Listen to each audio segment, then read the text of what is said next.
Hey, everybody, welcome to Pop Culture Philosophers and Robbie Rants Live. That's our weekly live stream here with me, Rockin Robbie Billups, fan of comic books, movies, pop culture, philosophy, things like that, football, beer, toys, all kinds of things like that. We got a lot of fun tonight for the show. So what's up, Slime? Glad to see you here.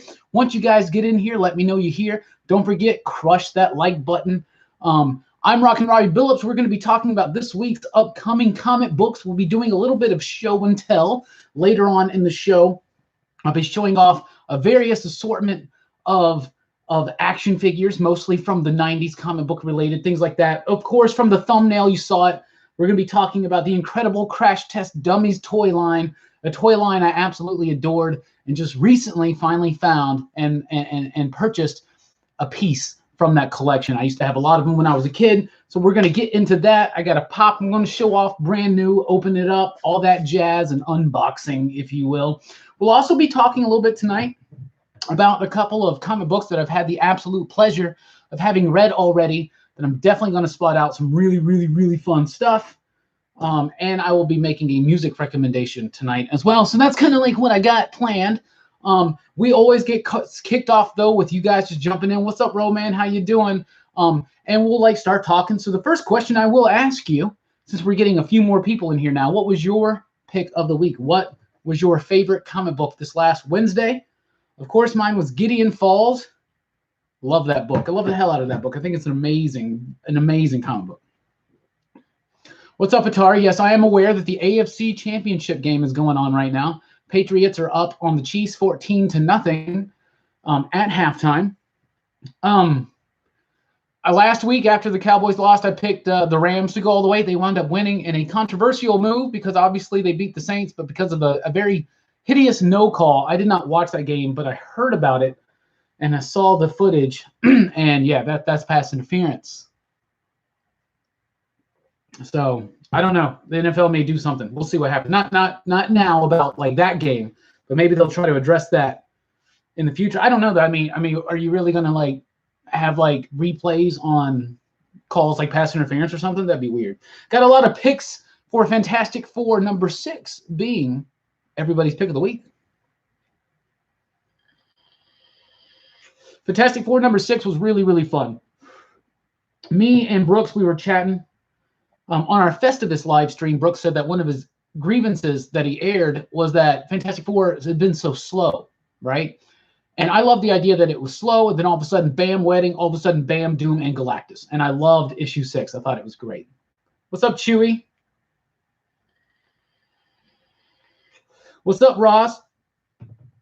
Ross says that his pick of the week was Batman Who Laughs number 2. I thought that was a really cool issue. Slime says that his favorite book of the week was Invaders. Invaders was surprisingly good to me. That coupled with the Namor story in the Marvel Comics Presents number 1, which I also thought was actually surprisingly good. Those were like 2 really good explorations of the character and motivations behind Namor. And I thought it was just super, super cool. Atari is a Patriots fan. I am not. I have no horse in the race, though, so I'm not just going to hate's sake, but I typically do not like any sports team from the Boston area. But good luck. Good luck. Looks like y'all. It looks like it might be the Patriots and the Rams. We shall see. There's still a whole half of football to play, but I was watching that one a little bit, and it didn't seem like the Saints had much to answer. I mean, that interception in the end zone was pretty exciting, but aside from that, there wasn't really anything else. What is that? Some kind of film or something on my glass. What's up, Christopher? How you doing? Yeah, I vape. What's up, Adam? How you doing? For you, those of you just joining in, what was your favorite comic book of the week? What was your pick of the week? Ross says he loved Gideon Falls. Between that and Ascender, Lemire is looking to have an awesome 2019. Absolutely. Lemire is just improving. I was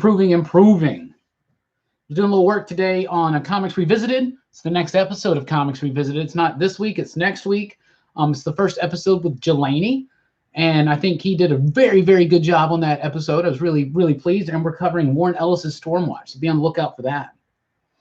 And then coincidentally, we got all the news today from the Wildstorm and Warren Ellis about the new version of The Authority, which I'm just so excited for. So excited for.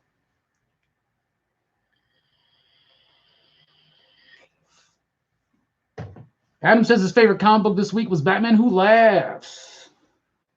Monkey Knot. Like N-A-U-T. Monkey Knot. Here's the bottle, or the can right there. Straight to ale, Monkey Knot IPA. That's what I'm drinking on tonight, as usual. Sometimes I change it up. I thought about changing it up today, but nothing enticed me. Quite the same as Monkey Knot. There was this new Stone one that seemed good, but I didn't. John says, Gideon Falls for sure. Monty hasn't read anything new in a while. That's all right. That's all right.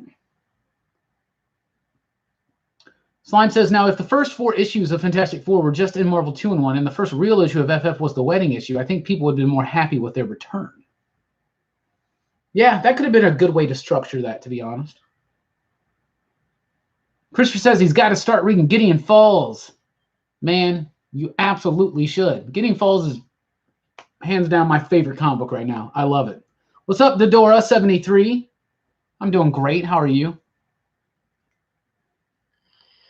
We're about to get into what is coming up comic book-wise this week for Wednesday, January 23rd, 2019.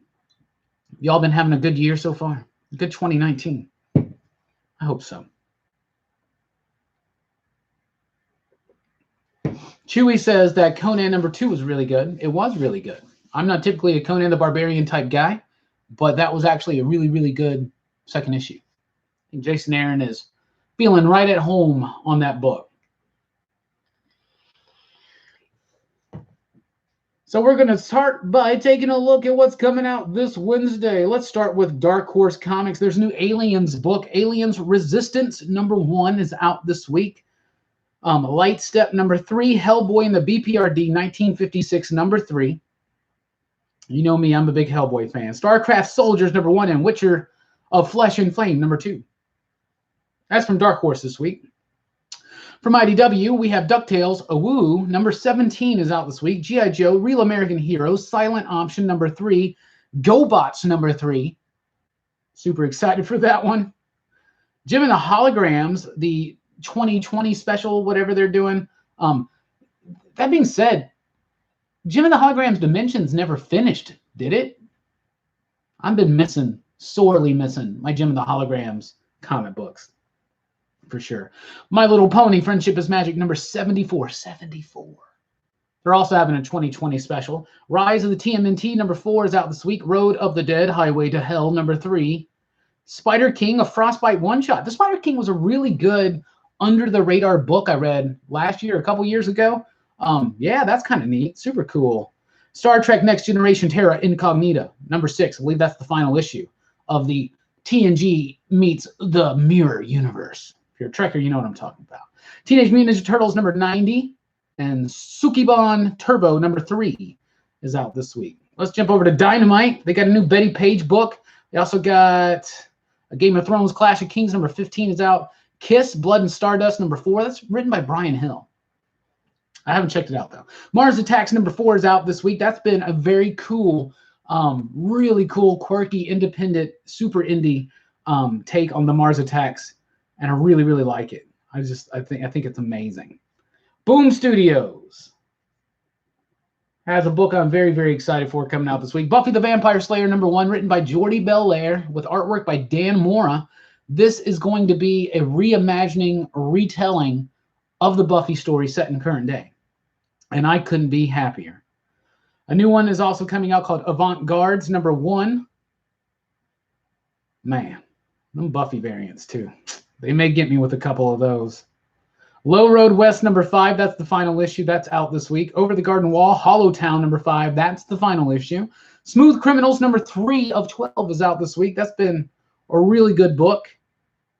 Super exciting. There's some good independent comic books coming out this week. We also have from the Archieverse, we got Blossoms 666 #1. It's the characters of Jason and Cheryl Blossom, but one of them is the Antichrist.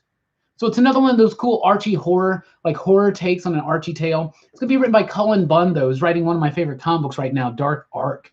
We also got High Heaven #5 from Ahoy Comics. From Valiant, we have Exo Manowar 23 and Livewire #2. And from Scout Comics, we got The Mall #3. And Brett, if you're with us, I do believe there is a new issue of Punchline #3. Out this week. So that's from some of the smaller press titles. We'll get to Image, DC, and Marvel here in just a second. First, let me get into your comments. And if you're just joining us, haven't been here yet, I asked, first off, what is your pick of the week? What was your favorite comic book of this last Wednesday? Christopher says Conan #2. TRHL 2000 says, personally, I'm still loving Cates' Venom. Me too. It's amazing stuff. Did you see the announcement about the Cult of Carnage book from Frank Thierry, fellow Yankees fan, I might add? I'm very excited for that stuff. I'm loving what Cates is doing with that character. Adam says Wonder Woman has been whack ever since that really good storyline about the Hecate magic. Yeah. Yeah, I agree. I have been saving up and gathering the G. Willow Wilson stuff. Now that the first story arc is over, I'm going to sit down and read it fully, but I was not impressed with the first 2 issues of that. I was not impressed with the James Robinson stuff. I have heard that the Steve Orlando fill-in story was really good, and it had I don't know how to pronounce this, ACO or ACO or ACO or ACO, I don't know. It looked really pretty, but I haven't checked it out. But my buddy has a great Twitter page about comic books called Batman's Bookcase. He was raving about it. He was all about it. And he's kind of got me to respect Steve Orlando a lot more as a writer, especially with books like The Electric Warriors. Really digging that one right now. But absolutely understand what you're saying. I think Wonder Woman is in dire need of a shift change. I thought that Wilson's work would do that, but I think she's got a long-term plan, so let's see what happens. That's at least what I'm going to do. I need to go back and reread the Witching Hour story in its entirety, because I felt like it was a little kind of too much too soon for Justice League Dark. I don't know. What's up, Sebastian? What's up, David? How y'all doing?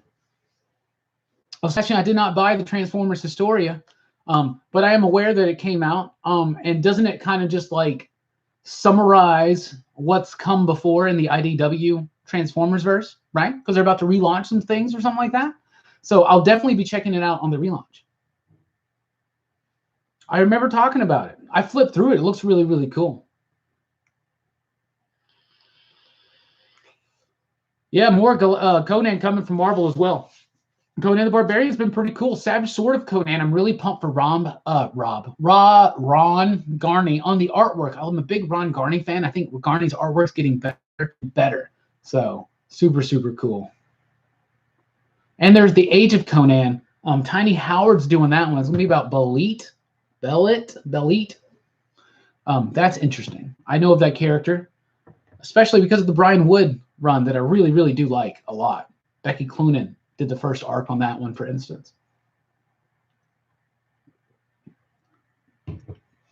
When Galactus was marching around saying, I need, I was almost hoping he was going to say love. I got you. Chewy says, White Widow was a disappointment. Good art, though. Yeah, we didn't get any of those at my shop. We had a lot of people at the last minute request it once it kind of started heating up online, but nobody pre-ordered it, and we wound up not getting any copies. Roman says Batman Who Laughs #2 is really good. And what a great cover on FF. That's right, David. Absolutely.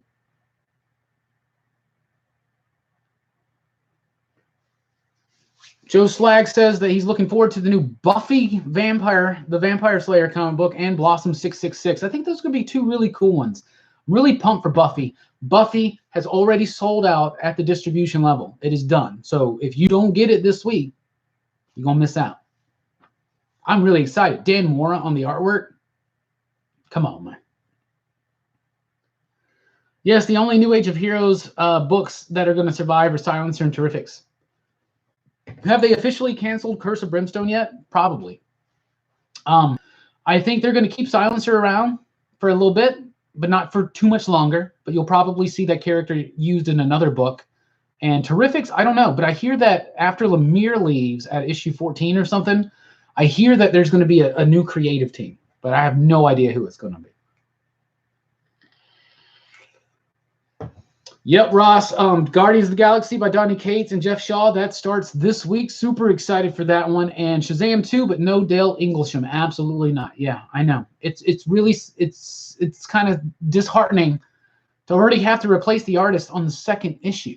But I'm going to say that Inglesham has been kind of historically late, and I don't know if why was that not expected. I'm sure maybe there's some lateness there on Jeff Johns' part as well. I think Jeff Johns is writing career best work right now with Doomsday Clock, and so I think it's taken a lot out of him mentally. And I maybe wasn't prepared for that. I have no idea. I don't know what's going on with Jeff and Gary and Dale and all those guys. I don't even know him. I've met Jeff Johns though, and I ate at a McDonald's at a table right next to him and Tom Brevoort back in 2002. And I was very excited because I knew who they were. And I said, hello. Then I met Jeff Johns and I had him sign my Morlocks comic book and my Hawkman #1. Because that was back in 2002. I don't think he's off of the title forever, though. But they definitely should have had a plan in place to have an alternating artist with him. Sideways did get canceled, yes.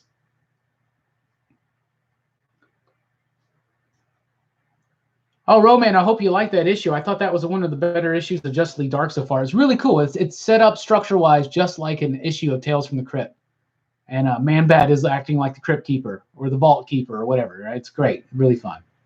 Yeah, Guardians #1 is this week. You know, Ironheart was really good. Ironheart's been really, really good. Like issue 1 was a great, solid debut. Let's see what they do with issue #2. Wow. Eve Ewing knows how to write a comic book. I've never read any work from her. So I was very, very excited for that. David, I think that Inglesham just I think Dale just kind of like I think maybe there was some script issues too. I think maybe there was like the unfortunate thing is too is that the second issue is like I think like a Christmas themed story. But at least we're getting it, right? At least we're getting it. What's up, Comic Sam? 18. How are you doing? All is well here. All is well here. Yeah, Garney's artwork on Daredevil is amazing. I just could not get into the story. I'm excited for Cyclops' return too. I never thought I would say that. And you know, Matt Rosenberg on Twitter this weekend had his big poll like, who was the best field leader the X-Men ever had? And I really hate to say it, but it is Cyclops. It is Cyclops. I think Storm is #2. I think Jean's probably #3. She's had experience, but I think that it's Cyclops #1 and then Storm. You know, absolutely. But Jean would probably round out that top 3.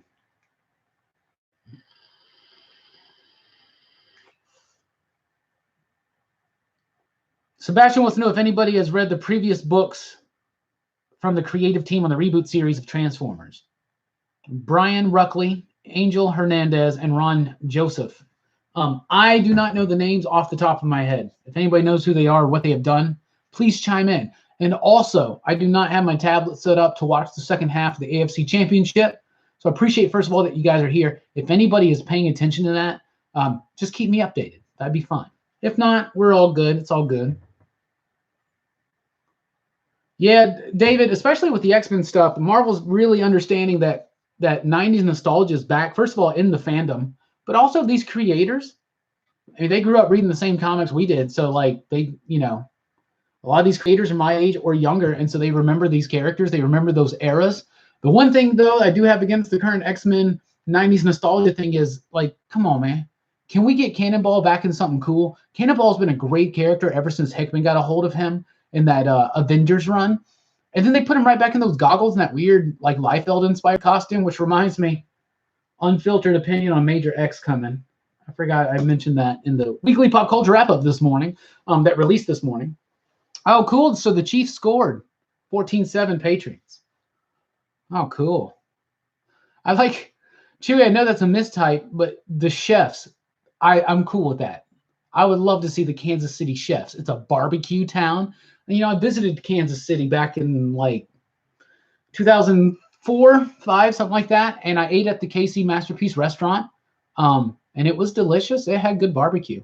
Being from the South, though, we take a lot of pride in our barbecue, but it was different and it was cool. It was smokier, more mesquite, and I liked it. I liked it a lot. I had a beef brisket. Of course, I don't eat meat anymore, so I wouldn't have anything like that today. In fact, I don't eat a lot of barbecue today because of things like that. But my favorite type of barbecue sauce always been a good Carolina sauce. I like a little bit of mustard with my barbecue sauce. I don't like things that are super sweet on like meats, and things, or just on something savory. I don't like the mixing really, unless it's spicy. So like I only like teriyaki sauce if it's spicy, things like that, right? Why are we talking about that? I have no idea. Because I just think that the Kansas City Chefs is a cool name, a cooler name probably than the Chiefs. And I think it's appropriate to the city. I haven't watched Punisher season 1, but I hear that the reveal on Jigsaw in season 2 was really, really bad. Like even I saw Christopher Sabella, the writer of Crowded, which I love, a great comic book. I saw that he was like, that was just the worst reveal ever. I don't know. I haven't watched it yet, though. Don't we all like to eat? What's up, Reggie? Good to see you here. How you doing? David says he liked the Netflix Jigsaw. I love the look of the mask. I like the idea that maybe it's more of about emotional scars or something like that. I haven't watched it, so I really, really don't know. But I do think Jigsaw is just kind of a cheesy, hammy villain to begin with. And he was really cheesy in that movie, right? Was that Warzone, right? Reggie used to live in Kansas City. Loved the barbecue. It's well known for their barbecue. It was a really cool place. I went there. I toured the Jayhawks. That's Kansas University. I went and saw that. We were in Lawrence, Kansas for a while, and we went in some of those bars and things like that. And it was a really, really fun time. We went to the city, went to like downtown and did all kinds of stuff. I did not know until I went there that it was a city like in the middle of 2 states. I thought that was really neat. I didn't realize that. I don't know why. I just didn't.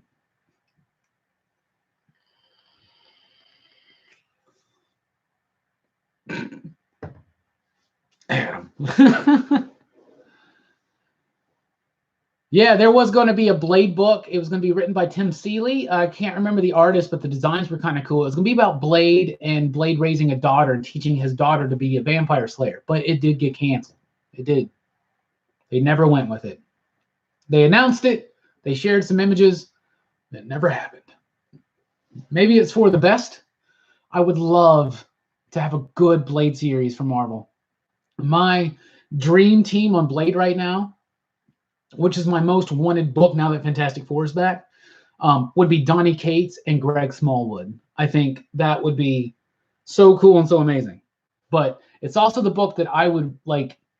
It's the mainstream title that I would love to get a hold of. I have some really fun ideas in my head for Blade, and hopefully one day I'll get a gig at Marvel and I can write Blade because I've got some ideas.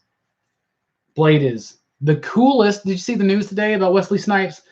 Not kind of halfway confirming that there are 2 projects in the works from him and Marvel with Blade, meaning that they're probably talking about 2 separate projects, maybe a TV show, maybe a movie, something like that. I'm pumped. And I don't think that Snipes is coming back as Blade. But I think it's time. I think it's time.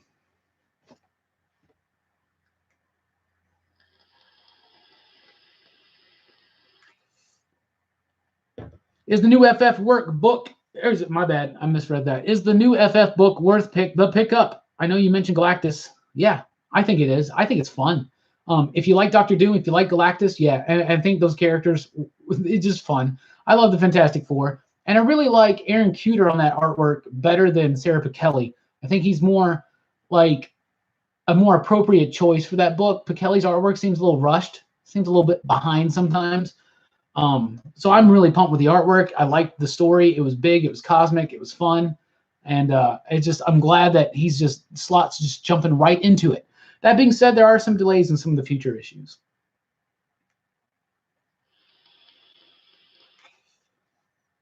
Def Rocker says Punisher season 1 was dope, but this season was too much dialogue. Too much dialogue. I really hope that it would be a wasted opportunity to not eventually move those Netflix Marvel characters into the cinematic universe. Like they're already part of it, but like, yeah, we need a Daredevil movie with Charlie Cox and Vincent D'Onofrio as the Kingpin, and we get to see the fully realized Bullseye. That would be super, super cool. They still got Elektra wrong, in my opinion, though.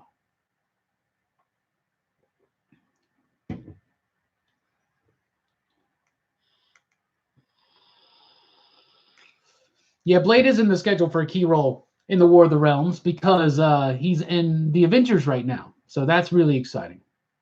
Snipes is Old Man Blade. I said that in the PCP Army today. I thought that would be fine. I was like, I'd be cool with that. Old Man Blade, heck yeah. Oh man, Gary Frank doing a Blade book would be cool, but I'd actually like to see it come out on time. So Greg Small would be good though. Yeah, Roman, I'm right there with you. In fact, I would love to have a Tomb of Dracula book, a Blade book, a Werewolf by Night book, Monster Frankenstein book, Morbius, whatever. Like, there's so many great characters, horror characters from Marvel that are completely underutilized and have been underutilized for a long time. A new Man-Thing comic book, things like that. I'd also love to see some a little bit like some edgy, gritty shows with some of those characters would be really, really cool. Moon Knight as well, absolutely. Timothy Olyphant for Moon Knight. Timothy Olyphant for Moon Knight. I'll say it again. Timothy Olyphant for Moon Knight. Someone get a petition going, I'll sign it. What's up, Roger? How you doing? I'm doing great.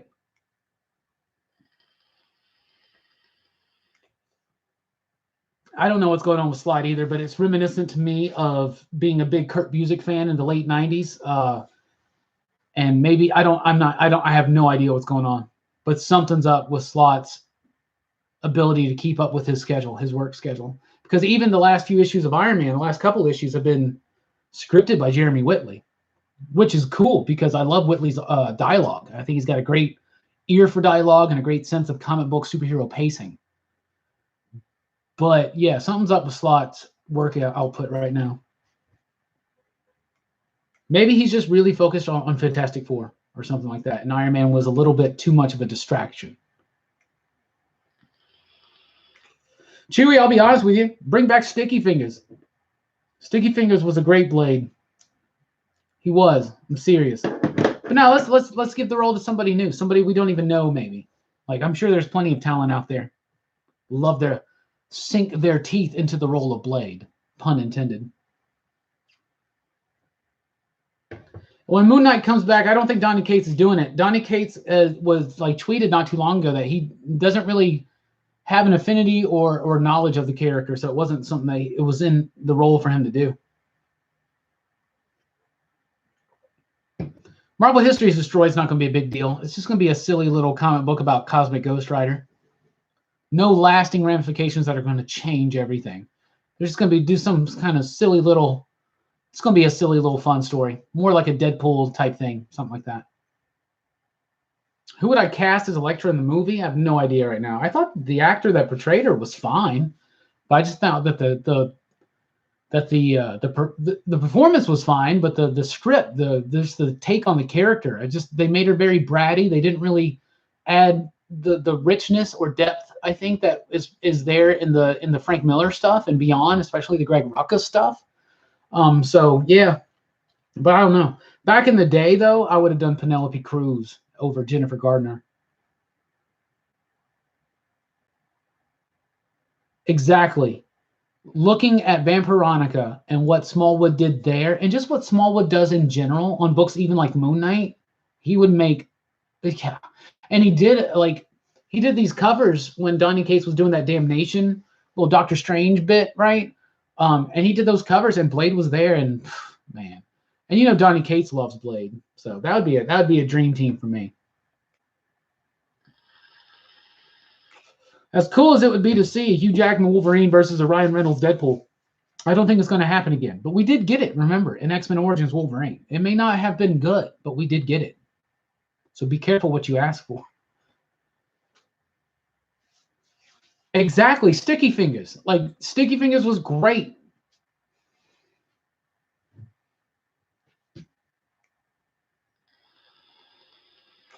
I really like Dan Slott on Spider-Man. I liked his stuff. Man Without Fears is going to be like what, like a 5-issue miniseries or something like that. It's just a lead-in, just kind of a filler space between book between the Soul run and the Zdarsky run, which is coming up, which I'm very excited to check out and read. Olivia Munn, I guess so. I guess she could do a decent job there, but I don't know. I'd want somebody that had a little bit more gravitas as a dramatic actor. Elektra is a very tragic character that really needs to be grounded in someone who can portray that level of depth and like Elektra is cold, silent, deadly assassin, but there's something underneath there. There's a pain and a tragedy that led to that, and you don't get that from the performance and the way the character was written in the Daredevil show, at least for me. Joe, I'm right there with you. I want Wolverine to have a solo book again. Just that's fine. Dream Team, Donny Cates, Mike Deodato Jr.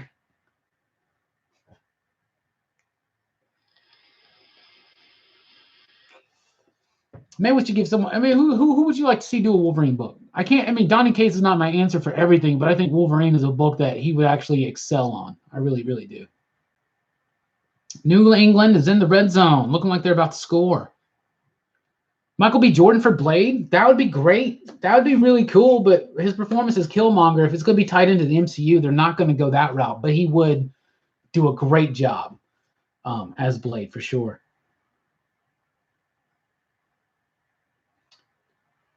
Smallwood on Blade would be amazing. Smallwood keeps pushing for a Midnight Suns book. Well, I'm pushing too. Let's do it. Let's do it. Let's do it. Thoughts on DC, Marvel, and Image really trying to push Comixology sales and cut out the traditional comic shop? Well, they're not trying to cut out the traditional comic shop, but it is a new market. It is a growing market. They get a lot of sales there. A lot of people read digital comics, and that's fine. I don't think there's anything wrong with reading digital comics. Obviously I work at a comic book store, so I would prefer for people to buy, real copies. But most people I know that read digitally also do read like actual print editions. Like they'll buy a few things in print. They'll buy trade paperbacks. They definitely like statues and toys and T-shirts and memorabilia and collectibles and things like that. So I don't think that the comic book industry, the comic book retail industry, is necessarily in danger because of digital sales. Whatever it takes to get more comic books in people's hands and get more people interested in reading comic books, I'm down for that. What I'd like to see is maybe some more incentives, some deeper discounts, some more like perks for being a small comic book retailer or something like that, to being a comic book specific shop. That would be cool for Marvel and DC to do things like that. Image does a lot already. They send out a lot of free previews and things like that. So does Marvel and DC, but Marvel not so much. DC does really well. Some of the smaller press people though, like Vault Comics, I've never met people nicer than anybody from Vault Comics. They're amazing. They really respect the retailers. They understand that there are many formats in comics, and upcoming publishers like TKO and things like that. They're going to be doing some really, really fun, interesting things with the format and the medium. And I think digital is a very viable thing. It's also a good way, digitally, is a good way to get new voices out there. People that are trying to create comic books themselves. To print those comic books is a big amount of money, especially if you're already paying professionals to, like, say, draw or ink or design or letter or color your comic book. It's a good way to have a lot of new voices in the industry. So I'm down for both of them. I don't think it's too big of a deal. J.J. Abrams doing a Micronauts movie? I'd watch it. I'd watch it. Al Ewing doing Hulk and Wolverine? That could be neat, huh? Yeah, I've not been liking Man Without Fear. I'm just catching up on some comments here. I'm not a big fan of the Man Without Fear stuff right now. That's why I quit reading it. I wonder who would play Kamala Khan in a live-action Marvel movie. No clue, but I would love to see her in a live-action Marvel movie.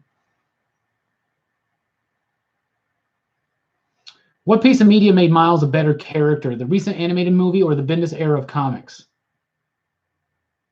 Because honestly, Bendis created the character, but Lord and Miller exceeded it. I really think that the character, everything Bendis built on that character is what was like refined in that Spider-Verse movie. So I think what's more important, probably Bendis, because Bendis created the character that eventually was refined in that animated film. But both that film and the comic book are vitally important in building Miles Morales. Also, just other writers that have brought Miles, once he came into the 616 proper, a lot of writers came in and really helped flesh out that character. So they get a field goal. I'll tell you this, man. I'll watch Jamie Foxx's Spawn. I just know that McFarlane's having some big problems butting heads with the studio right now. I would not like to see Nicolas Cage back as Ghost Rider at all.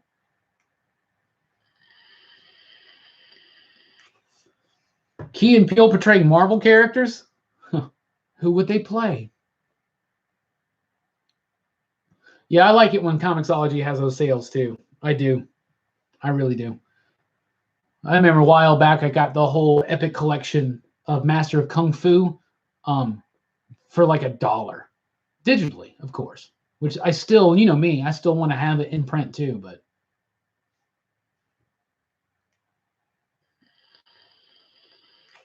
I hope the Wonder Twins comic's good too. It's Mark Russell.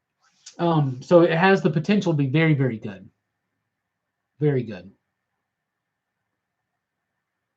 I don't know why Silver Surfer's not there. Probably because that may be when the Defender stuff was happening that they just did in Best Defense, maybe. I have no idea. He'll probably be in a future issue. From Al Ewing. I would recommend the Ultimates. His run on the Ultimates and the Ultimates 2 is really, really fun. Good stuff. Big cosmic epic type stuff. I would recommend that.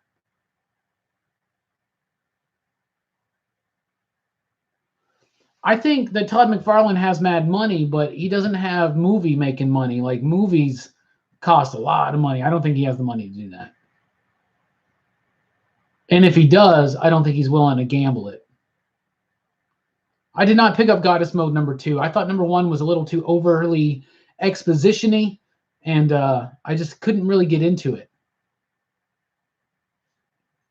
You know, I quit watching Agents of S.H.I.E.L.D. right before Robbie Reyes showed up, but I hear that it was really, really good. You're right, Slime. Yeah, Silver Surfer is in Guardians of the Galaxy this week. Yeah. All right. I'm going to take a quick little bathroom break. I'll be right back, and we're going to get into what's coming out this week from Image, Marvel, and DC. Just look at the cool toys.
That didn't take long at all, did it? Yeah, it is the Aquaman shelf. To celebrate the movie coming out, I went ahead and I just wanted to see a lot of my Aquaman stuff all in one spot. Of course, it didn't all fit there, but I got some action figures on the wall, on card, and other things just spread throughout. So yeah, it's an Aquaman show. You know, Brett, you're right. I should get a I should get a Robbie cardboard cutout to put here. That'd be really, really fun. Yeah, Adam, it happens, doesn't it? Plus, I drank like the majority of this Monster Energy drink right before and a lot of water before that. I just knew I had to go ahead and take that bathroom break now, or I was going to cut this super, super short tonight. So behind on reading books, so many titles, especially from Marvel this week.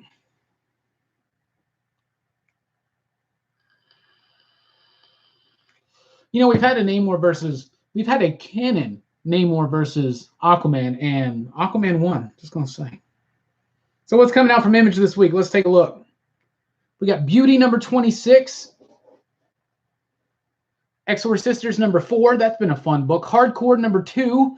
Monstrous number 19. A third printing of Middle West number 1. A new one called Oliver number 1 out this week from Image. Outcast number 38. And Regression number 15. So that's cool. Let's look at Marvel Comics.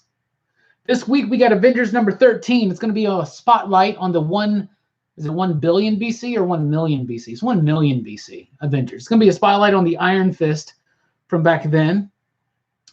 The Cosmic Ghost Rider trade paperback, Baby Thanos Must Die, is out this week. Crypt of Shadows number 1. It's one of those 80th anniversary little one-shot specials. That's out this week. Excuse me. Friendly Neighborhood Spider-Man number 2 is out this week. Guardians of the Galaxy number 1 is definitely Marvel's biggest release this week. Donny Cates, Jeff Shaw, heck yeah. Immortal Hulk number 12 is out this week. Man Without Fear number 4. Moon Girl and Devil Dinosaur number 39. Shuri number 4. Star Wars number 60. Superior Spider-Man number 2. Some more True Believers Conans. And the Uncanny X-Men annual is out this week, which is going to tell the story of how Cyclops came back from the dead. And another one of those little 80th anniversary specials, one-shots from Marvel, War is Hell. So I think it's cool that to recognize and respect the notion and idea that Marvel Comics, you know, their early history wasn't all just superhero. It's nice to see them do some of these books of some of the other genres that they used to delve into, like war comics and horror comics. So I think that's really, really cool. Shuri, for me, has some really, really good art, but I just couldn't quite get into it as much as I wanted to. But that's just me. Let's look at what DC has got coming out this week. So far, it's shaping up to be a really good week. We got the 3rd issue of American Carnage from Brian Hill out this week. Aquaman number 44 continuing. It's the 2nd issue of Kelly Sue DeConnick's run. The variant on that looks awesome.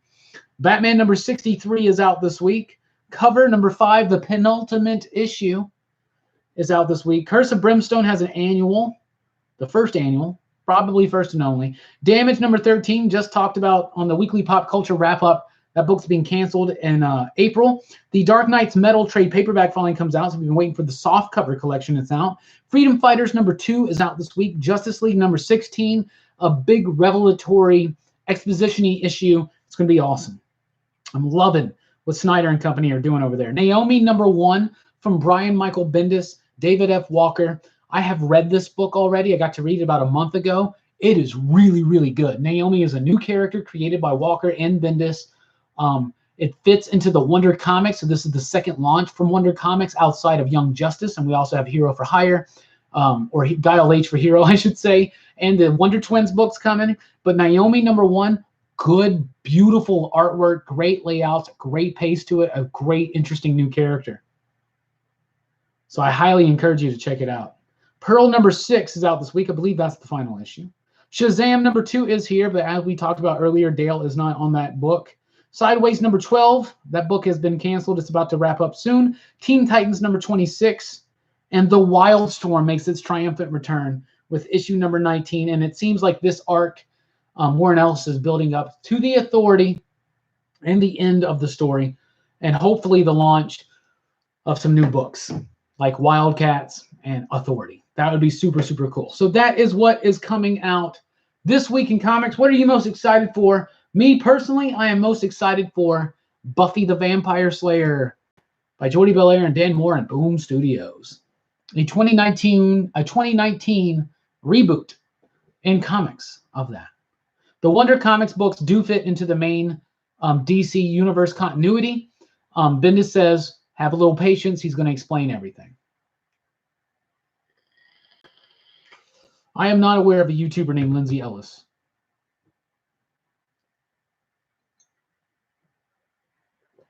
Batman and Flash does have a 4-part Heroes in Crisis related crossover coming very, very soon. So how y'all doing? Any more thoughts, questions, anything like that?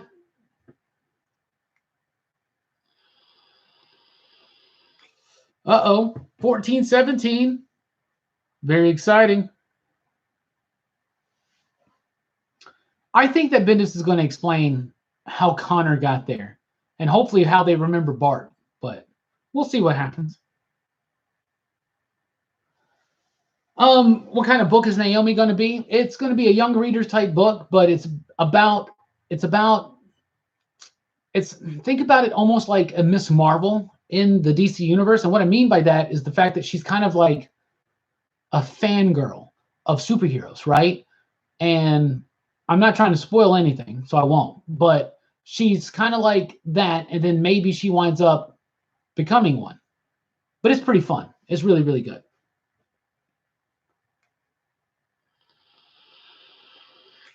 And just like when he brought in Hickman over to Marvel, this is mostly, I think, a David F. Walker type thing, but the artwork is gorgeous. You guys are going to love it. I really like Captain Marvel issue #1. I thought it was really, really good. Kelly Thompson.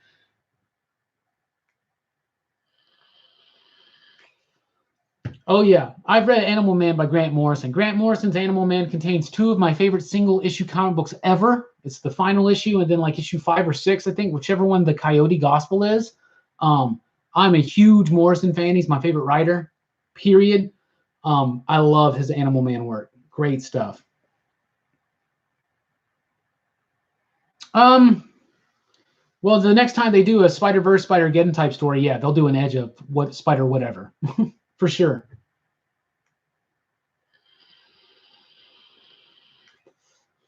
Yeah, I mean, I've tried so hard to get into Carol as Captain Marvel, and I love her as that character, but her own solo books never really just resonated with me. I wasn't that big of a fan of Kelly Sue DeConnick's stuff. I liked her new take on the character, but I just didn't really like the book that much. That being said, probably going to reread it soon. Just to get into the zone for the movie.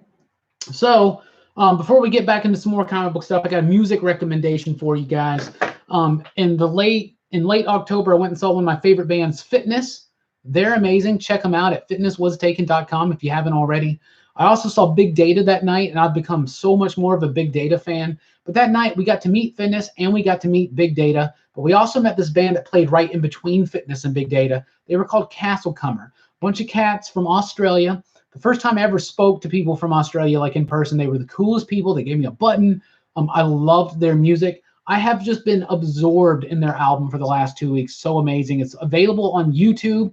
Just type in Castlecomer, all one word, and just listen to their album. It's amazing. If you want to listen to one song in particular, check out All of the Noise. What a great band. I really highly encourage you guys to check it out. It's poppy, it's dancey, fun, feel-good music. I love it so much. Castlecomer is a mood uplift, and I could not be happier. They were the coolest dudes when I met them. They were great.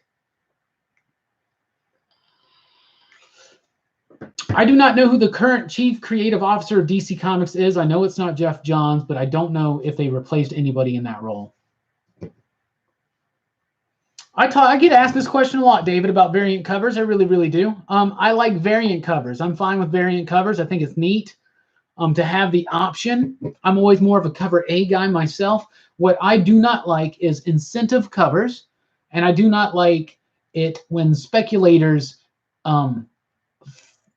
inflate the price of a book beyond what it actually should be. But that being said, I like variant covers. I like the option. The way DC does it is completely fine. Marvel kind of overloads it, and they do the incentive program, which I think is kind of abusing retailers and not really helping them out. But that's just what I think.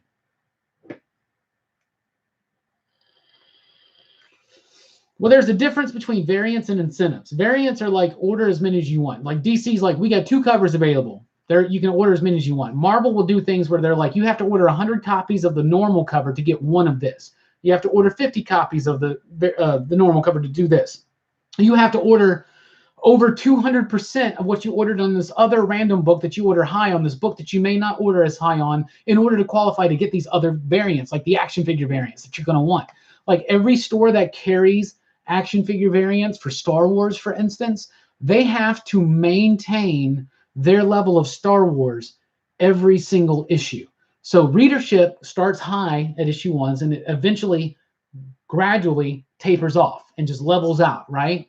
And then maybe sometimes it dips a little bit lower. You got some people that jump off of a title 50 issues in. Maybe they're a little bored with it. Maybe they need to make room or something like that.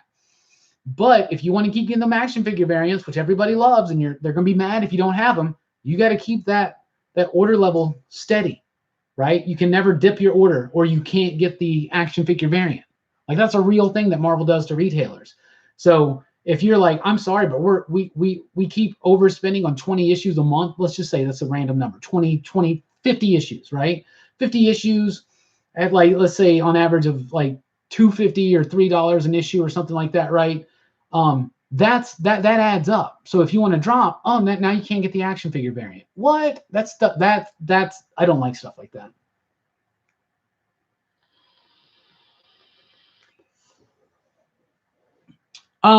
Has Punisher ever felt sorry for being a vigilante? Not really. There have been stories where maybe he's had crisis of faiths and moments of regret, but typically no. And he wouldn't be the Punisher anyway out.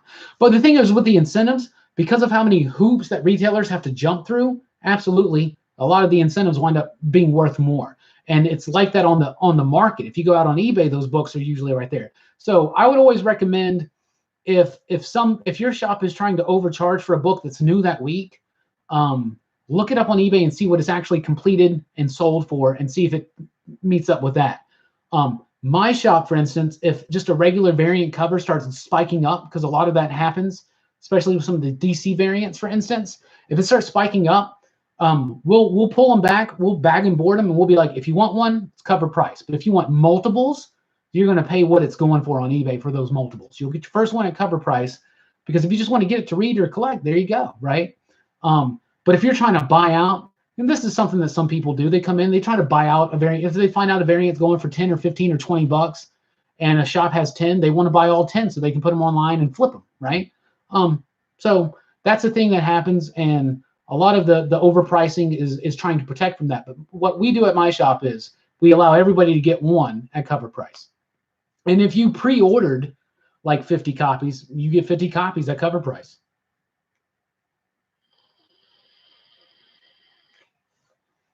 Man, that would be a really good idea, Reggie, if they did a book with all the variants. That'd be really cool. Like how Marvel did that hip hop covers book. That was super, super cool. Adam is saying that Jim Lee and Dan DiDio are the chief creative officers. They are in charge. I don't know if that's their official title, but maybe it is. I think they're like co-publishers or co-pres, something like that. It's weird. I don't know. I don't know the corporate structure that much.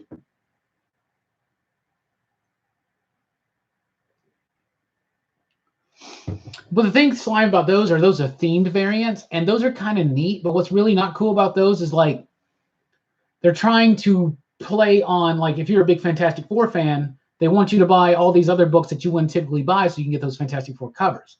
But like what Reggie just said, what they should do is they should make a book of that. Like I would buy a book of all those Fantastic Four variants and all these Fantastic Four villain variants. I'd buy that book. I'd check that out. That'd be neat. But it does bug me too.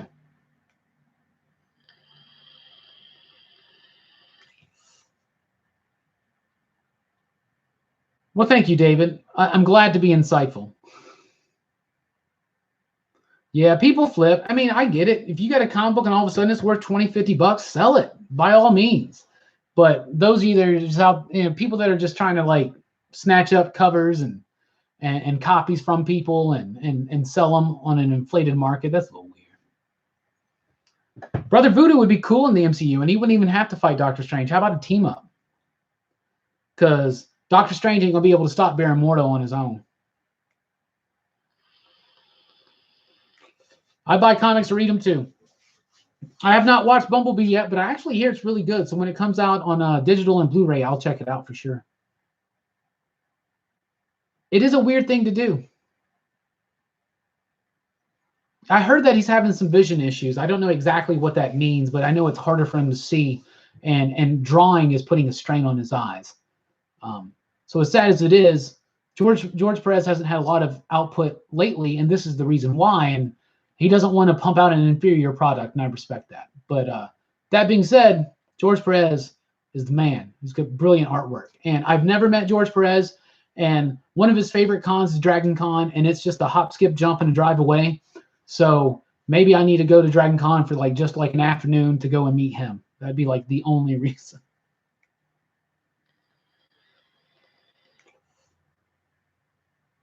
Yeah, typically, if anybody with a Baron in their titles, they're going to wind up a villain, like Baron von Strucker or anything like that. Yeah, probably. Most Barons turn out to be villains, I guess, in the story.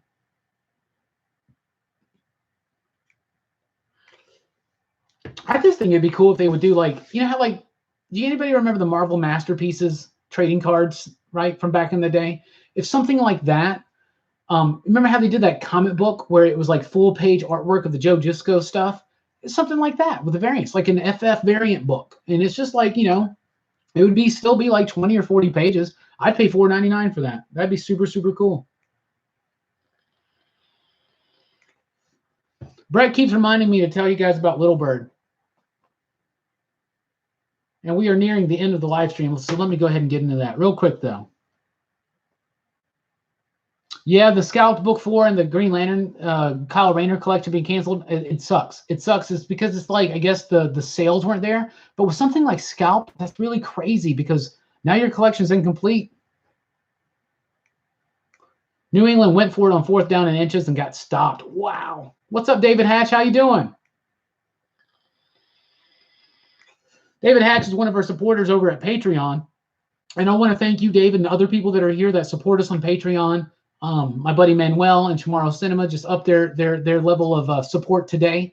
Really do appreciate it. I've been sending out these PCP video newsletters. They got a new one today. They'll get a new one hopefully tomorrow morning, maybe Tuesday morning, maybe Monday night, something like that. But really, really excited for that. But thank you guys so much that support on Patreon. If you want to support us, you can do so on patreon.com/PCP, or you can just keep watching the channel and subscribe and all that stuff. There's also the little thing here where you can financially support during the live streams. The idea is that you give money and it highlights your comment, but as you know, I always try to keep up with your comments and all that stuff. So I really do appreciate all the support. Thank you guys so much. I'm very excited for Guardians of the Galaxy. It's not my man cave. It's my studio and my office space and my collection room. My man cave is my house. It's my man-woman cave. It's our cave. But this is the room where I do my work. I got my collection in here, and it's my studio, all that kind of jazz. Adam, you can unlock everything on Patreon. You get access to everything. And what you get at Patreon is just like these PCP video newsletters I do. And sometimes I do early access, mostly on Comics Revisited, things like that. You can unlock that $1 a month. That's it. I do have a Transformers toy that I cherish. I got a few. Number one, I got this guy right here. Oh, what's his name?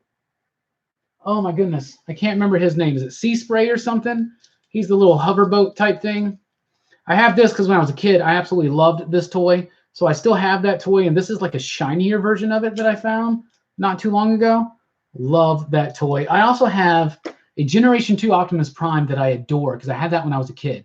And I got a buddy who has a Generation 2 Megatron that he's going to sell me. I just need to get him to find it so he can sell it to me. But those are the Transformers toys that I have.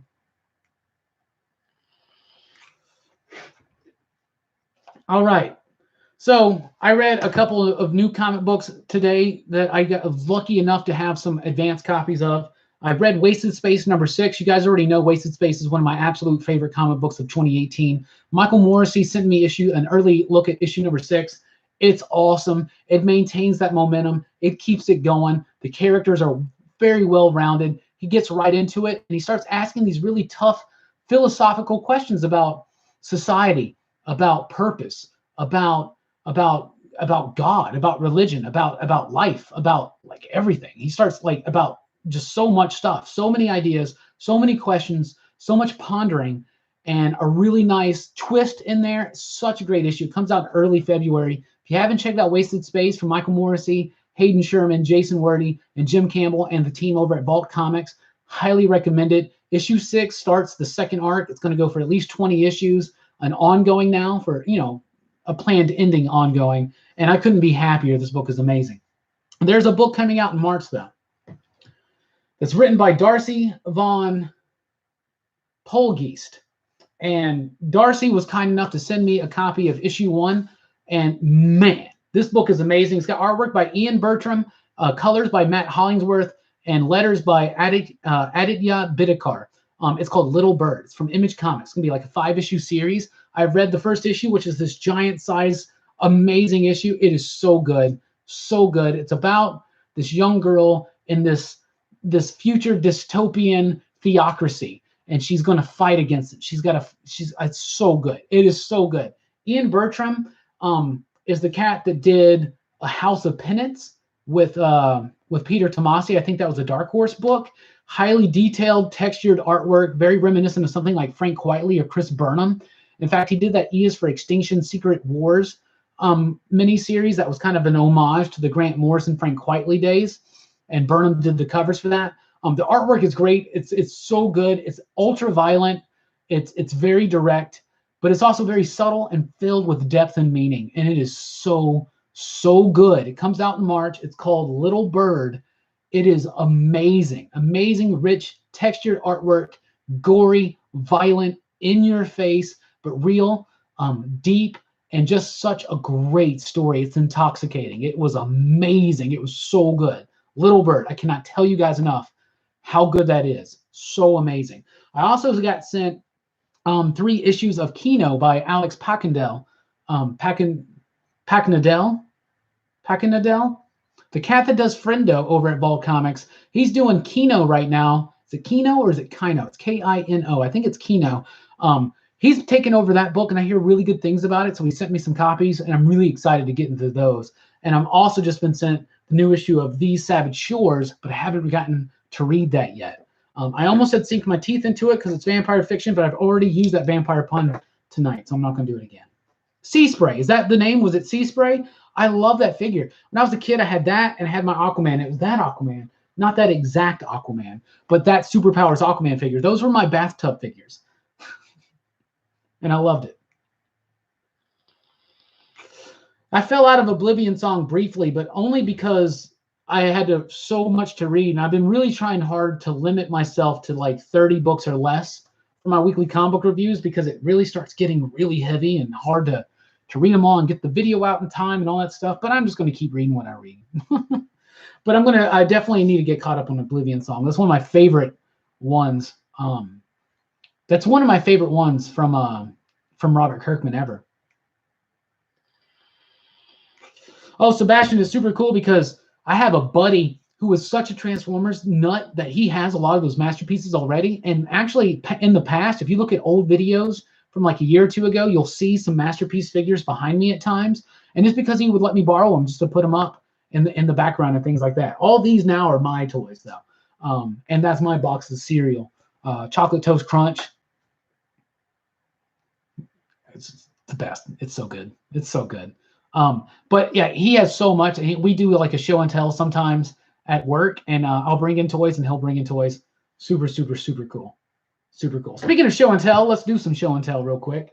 First of all, Patreon supporters, you saw a video today. If you haven't already, it's available. But I just bought a whole bunch of rando toys, like from the 90s mostly. And I did a video where me, Jelani, and Brooks, I just dumped them out on the table, and we all just enjoyed them. So I hope you check that out. I want to point out a few of them to you. Here's that Sabretooth. You can see it up close. This was the second Sabretooth figure they did. Got that cool action feature right there. Really like that. That was part of it. The Phoenix, it lights up. You can probably see it light up a little bit better there. On the video, we were kind of far away. Couldn't really see it light up. David says he watched that video. Didn't think that he ever seen Brooks so excited, right? That's why I definitely wanted to do that. There's old Forearm. Can you guess what his power is? Forearm. So this is that Apocalypse figure. It's the smaller version of that one right there. I don't have the tubes or the arms because he's got these other arms like a claw arm. And but this was the best because the first Apocalypse figure was all right, but we were waiting for that one. That one's dope. I got this Deadpool figure. I already have this in package, but I didn't want to open that, so I'm really cool that I got this one. I don't have any of the weapons for some of these though. It really sucks. Here's Wolverine as Fang because you had to do a Wolverine figure in each one, and this is like the common theme tonight. Figures that do this. Rah, rah, rah, rah, rah, rah. Something like that. There's a bunch more. So, talking about reused techniques. So here's one of the first Spider-Man figures from the animated series, and he shoots a web out of his arm, as you can see. Yeah. I remember when I was a kid, I had this figure, and I loved it, and then all this string nonsense got so annoyed with me, I cut that string, and I totally took that out. But it's nice to have it all in one piece. Black Tom does the same thing. I like this figure a lot. He does the... Not as well, though, apparently. You can imagine that this would just fire off like that into space. I also got these... I love these 10-inch Toy Biz figures. I got a Cyclops and a Wolverine right there. Very excited to have those. Those 10 inches look really cool in the background. I think that's super, super cool. And I got a few more, but let me show you one more real quick. From the Snake Men, I think this is Ratlore or whatever, but he's got the cool... What? What? His head just popped out. What is up with that? Man, I love the Snake Men figures. There's my King Hiss I just got for my buddy Mike for Christmas, but I got the Ratlore. There's a few more Snake Men. They were some of my absolute favorites. Now I'm going to show off the Crash Test Dummies car in just a second. My buddy found the Hostess Powder Donut cereal. He said he had a bowl and he thought it was all right, but he's gonna let me have it and give it a shot.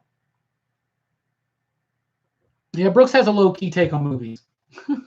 Brooks is a low-key kind of guy.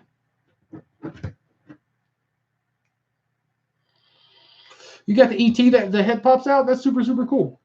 Before we get into the Crash Test dummy and we wrap up, this Cowboys pop. I got a Troy Aikman.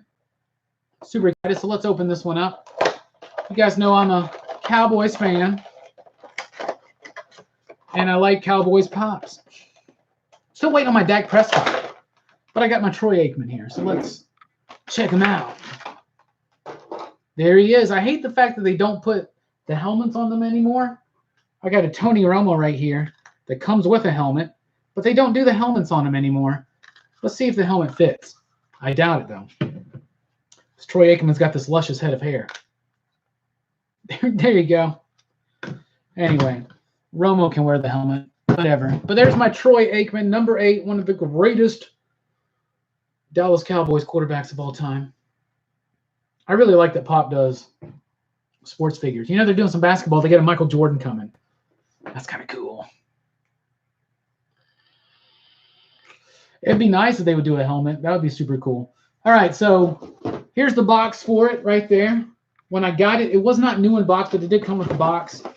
One of the problems with this is it is used, and here's the actual piece right here. Does anybody remember these toys, Crash Test Dummies? So the Crash Test Dummies were like these safety, public service announcement things, and it got really popular. They did an animated series, a toy line, and a video game. This does not, is now broken, so the student driver thing doesn't attach to the top. It kind of sucks. But inside there is, what's his name? They all have a name.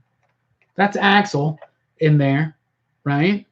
And he's in this car, and it can crash, and like the wheels pop out, and an airbag comes out, and the windshield will break, and all that kind of stuff, and you can just pop it back into place and crash it again. It's a very odd concept for a toy line, but it was amazing and super cool.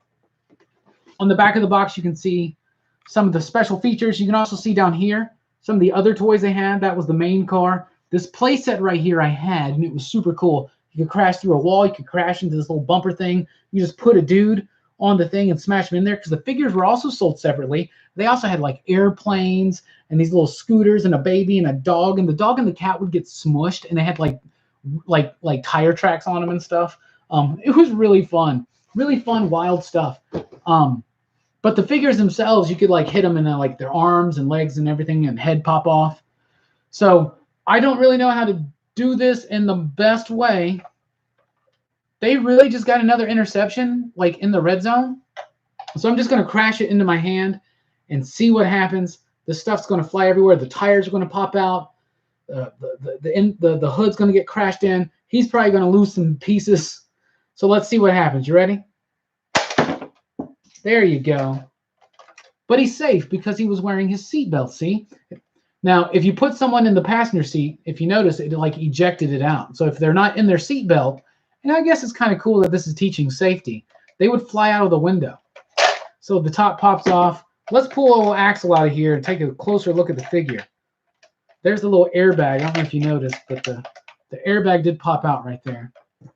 And like I said, you can just pop it all back down. The wheels, which are somewhere, go right back in. Really fun. And now, tell Cyclops I made him a convertible. Anyway. Well, Axel has lost a leg. So he did lose a leg in the accident. Yeah, he sure did. It was the seatbelt that did it. The seatbelt. There you go. So let's put his leg back in. So this is what the figures looked like. And they, like I said, they had a baby and they had the figures. And this is where you can... What? How cool is that, right? That's just... This is the coolest. I can't wait to get more of those figures. Absolutely. Thank you so much, David. I really do appreciate it. I haven't read any of the 2021 shots yet, but I will read the Jim and the Holograms one this week. Yeah, I remember that Cyborg Spider-Man toy too. That was a really fun toy. I need to find that again and get it. So that concludes show and tell, and that usually signifies the end of the show. So I do not have the Anki Overdrive race game. I don't even know what that is. I want to go where exactly that. You knew exactly what that was. I go where I want to go. I can quote Wolverine at least the first 6 episodes of the X-Men animated series. One more real quick. The Brood, because I want to show the patrons, if you couldn't see the wing move earlier. Yeah, there it is. And the mouth. The problem with a figure like this is, man, you really ultimately want to get like a whole bunch of them, right? It's kind of like Stormtroopers. Okay, one more. That's from the animated series as well. I really thought this was a very sharp look for Doc Ock. Really, really did. Slime, I didn't want to like show your comment, you egg-sucking piece of gutter trash. Apparently that's terrible. Oh my goodness, 2017's Chiefs. Oh, well, thank you. Thank you. You know, that wasn't that like an Australian dude that did that? I go where I want to go. Morph! I'll avenge you, my friend. I swear it. It's fun stuff. Oh, that's neat. I've never heard of that game. That's really cool. I love racing games. Heck yeah. Anybody watch Glass? Real quick, anybody watch Glass? Our Glass movie review is up. It is chock full of spoilers. So if you don't want it spoiled, I wouldn't recommend you check it out. Me, Jelani, and Brooks had differing opinions and views on Glass, but ultimately we came to a nice average score. So check out the video if you haven't already. When 90s cursing is too hot for YouTube. That's right. We're about to dip out right now. I appreciate everything. We'll go check out the end of that wild game. Any final thoughts, questions, comments, get them in right now. Upcoming this week, we got the weekly comic book review, late Tuesday evening, early Wednesday. No comics revisited this week, but next week will be Stormwatch by Warren Ellis, presented by me and Jelani. Patreon supporters, you're going to have access to that later this week. You're going to have a new video tomorrow, hopefully at some point, a new PCP video newsletter where I talk about the future of the show, Robbie Rants. So, very excited. I don't want to see Glass since missing your review. Yeah, everybody needs, I'll give you a Wolverine line every Sunday. And just like my buddy Nelson on the PCP Army, which if you haven't joined, it's the official Pop Culture Philosophers group on Facebook, PCP Army. Get on there, send us a request, join the community, the conversation. But Nelson was like, we're not doing a live stream on Super Bowl Sunday, right? No, we're not. But we'll be back here next Sunday for that. So thank you guys so much. I will be working on new Robbie Top 5 videos very, very soon. The first one for this year will be the top 5 favorite X-Men villains. Very excited for that. Well, thank you, Dave. I really do appreciate you, Slime, Monty, all the rest of you for your support. Like I said, patreon.com/PCP if you want to help support just a little bit further. We really do appreciate everything. Please do like, share, subscribe, all that jazz. I'm Rockin Robbie Bills. Appreciate it. We'll see you for the weekly comic book review this week. And don't forget, get on get on it right now. Little Bird from Image Comics coming out in March. Gonna be amazing. And Wasted Space returns in early February, and it is worth it. So we'll see you guys later. Go Chiefs. I mean, go Chefs.